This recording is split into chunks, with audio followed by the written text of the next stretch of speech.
food kitchen, and it's time to make our carrot cake. If you watched our last video, you knew I made applesauce, which I am using in the carrot cake.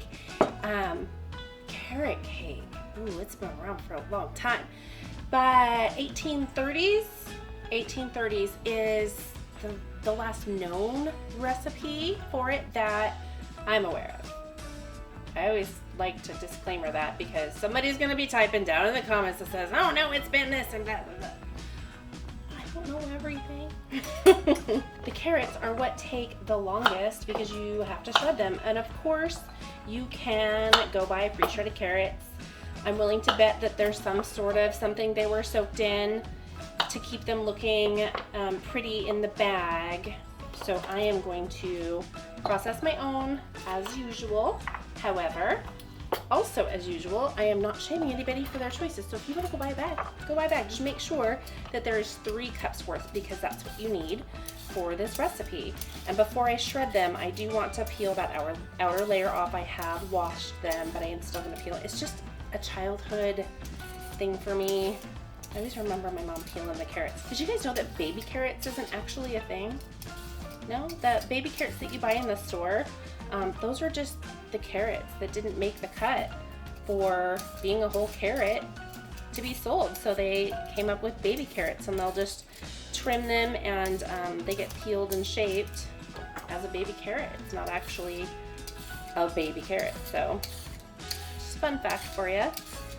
Carrots originate from what is known today is the area of Afghanistan. I think it used to be something else. If you haven't started it already, go ahead and get your oven set to 350 degrees.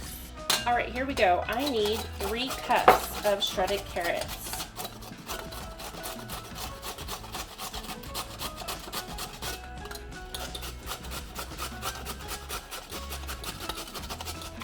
Phew, okay. I have my 3 cups of shredded carrots.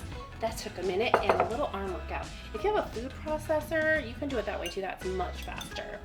Okay, I am gonna take all my dry ingredients except the sugar and mix it together. So I have salt and baking soda, a piece of carrot off my finger, baking powder, then this is cinnamon and nutmeg and ginger. So you're just gonna get it all stirred up so it's mixed really well.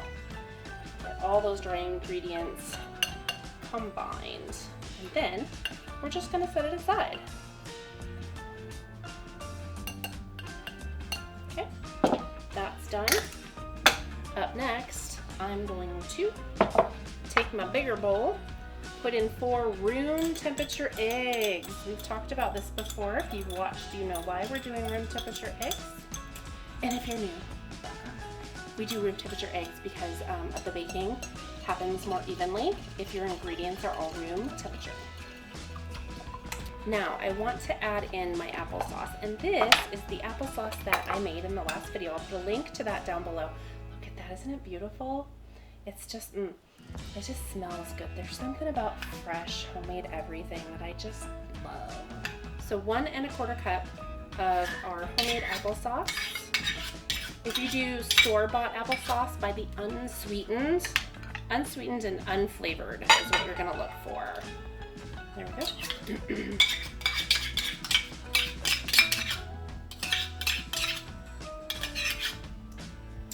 And the bonus to that, I'm gonna go with the spoon. Gosh, so good. So good. All right, we're gonna give that a stir.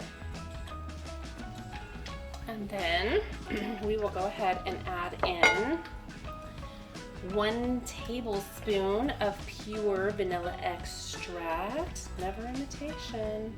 Yeah. If you'd like a recipe on how to make it, it's really easy. It just takes a little bit of time on the counter to sit, but to make it is so easy. Okay, I'll put a link down below for that recipe. Of course I will. Of course I'm gonna take care of you. Okay, that's done, and now for the sugars. And that was cane sugar and light brown sugar. I had both in the same measuring cup because why not? You measure one and then you add the rest, and then you're saving yourself one dish. And then I'm gonna go ahead and add all my carrots.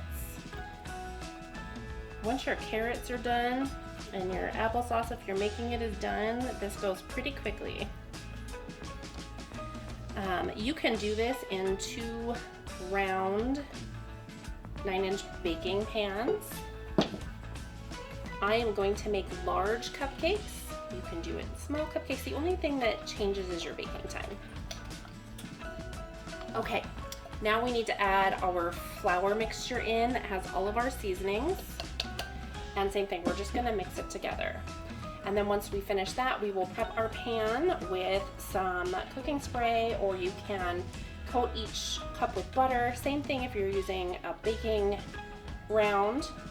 Okay, we are just about good with this consistency. I am just gonna make sure that I've scraped the bottom one last time to make sure there's not any flour or anything hidden down there in a clump that I have missed. And it looks good. Okay, it's time to prep our tins or pan, whatever you're using. You can also use the muffin papers in here if you'd like.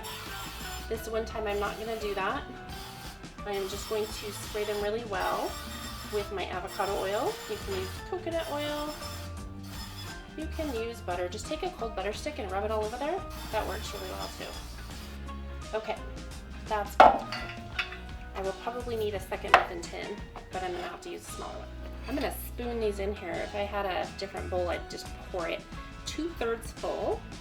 That's what we're going for here. Oops, that's pretty big. That's okay. So what I'll do is I'll fill this muffin tin, I'll get it going, and then I will get a smaller muffin tin to do the rest. Okay, I'm gonna go ahead and stick these in 15-20 minutes. If they're smaller, start checking them at 15 for sure. And just like any other cake, you want them to be spongy but not stay down when you push with your finger. You can also use a toothpick to test and see if they're done.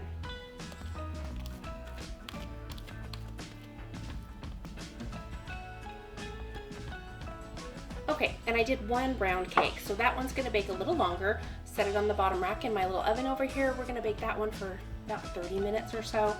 And when they're both done, we can cool them off and ice them, which brings us to icing. So I'm gonna put this in, clean up some dishes, set up, we'll make our icing, and it's gonna be the cream cheese icing. Here we go.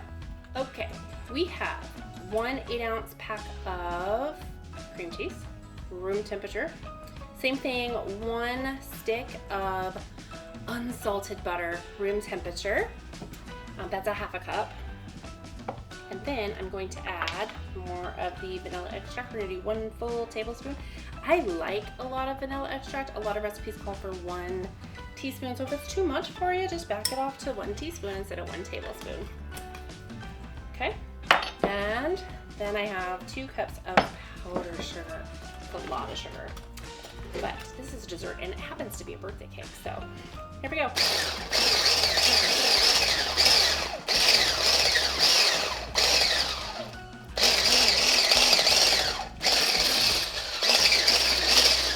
Okay, now that that's mixed together a little, I'm gonna go ahead and add the sugar in. And before I just start spinning away on this thing, I'm gonna mix it together a little bit because it goes, it's very messy. Can be. See?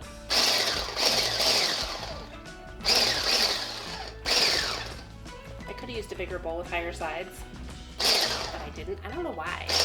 We're just going to finish it up with the spatula because I know there's some on the bottom here that is still not blended in, and I just want to get that done. I made this ahead of time. You can make it when it's time to ice your cake. I'm going to do that probably in the morning because it does have to cool quite a bit. You want it to be completely cooled before you put any icing on it. And that helps prevent all of the cake chunks from coming off. It doesn't completely stop it, but it surely does help. So we're gonna put this in here. And I'm gonna stick this in the fridge for overnight.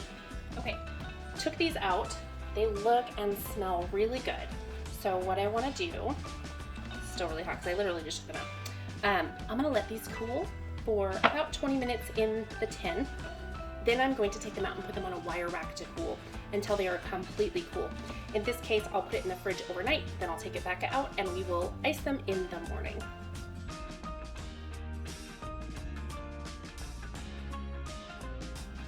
All right, I'm back. It has been overnight plus some hours. Made it into late afternoon today. I did take my icing frosting out of the fridge a while ago so it would warm up and spread a little easier. I am going to put some in this baggie and pretend like I know what I'm doing to pipe it on. You don't have to do it this way. You can spread them on with a butter knife if you want. I don't even remotely pretend to be any kind of fancy cake decorator, but this is something that I have learned to do on occasion from time to time. Yep. Okay. So I'm just going to close it up, and I'm going to take the little end here, and I'm going to snip it off. Okay. Here is our cupcakes. I'm going to move everything. I'm just shifting everything around. Let me just hold this up. See how these came out? They look nice, and they smell really good. There's the bottom of it. Okay, so I'm just going to spread these out a little bit. I'm not staying. And I'm going to start pushing everything down towards that corner that I cut open. And just squeeze it. And you can make a little pattern like this. Or you can put it on and just smear it. However you want to do it. Here's one. So I'm going to take this one and swirl it. There we go. Now it started to look pretty till I got to that end. There. And I'm just going to do that with all of these. And then I have the single layer cake over here to do as well. People started using carrots in cakes and things as a sweetener because actual sweeteners were hard to come by and very expensive. But you could use things like carrots to sweeten things up, and so that's how it got started. All right, let us put the nuts on top. You can use walnuts, you can use pecans. Really, just pick a nut and put it on top.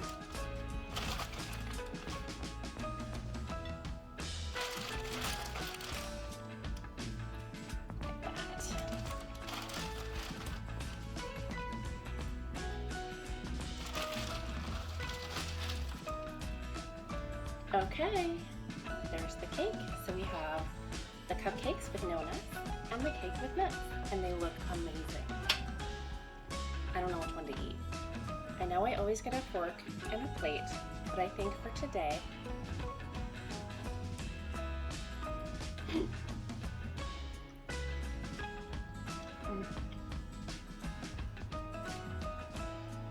so moist. If ever there was a perfect carrot cake, this is it. Try it.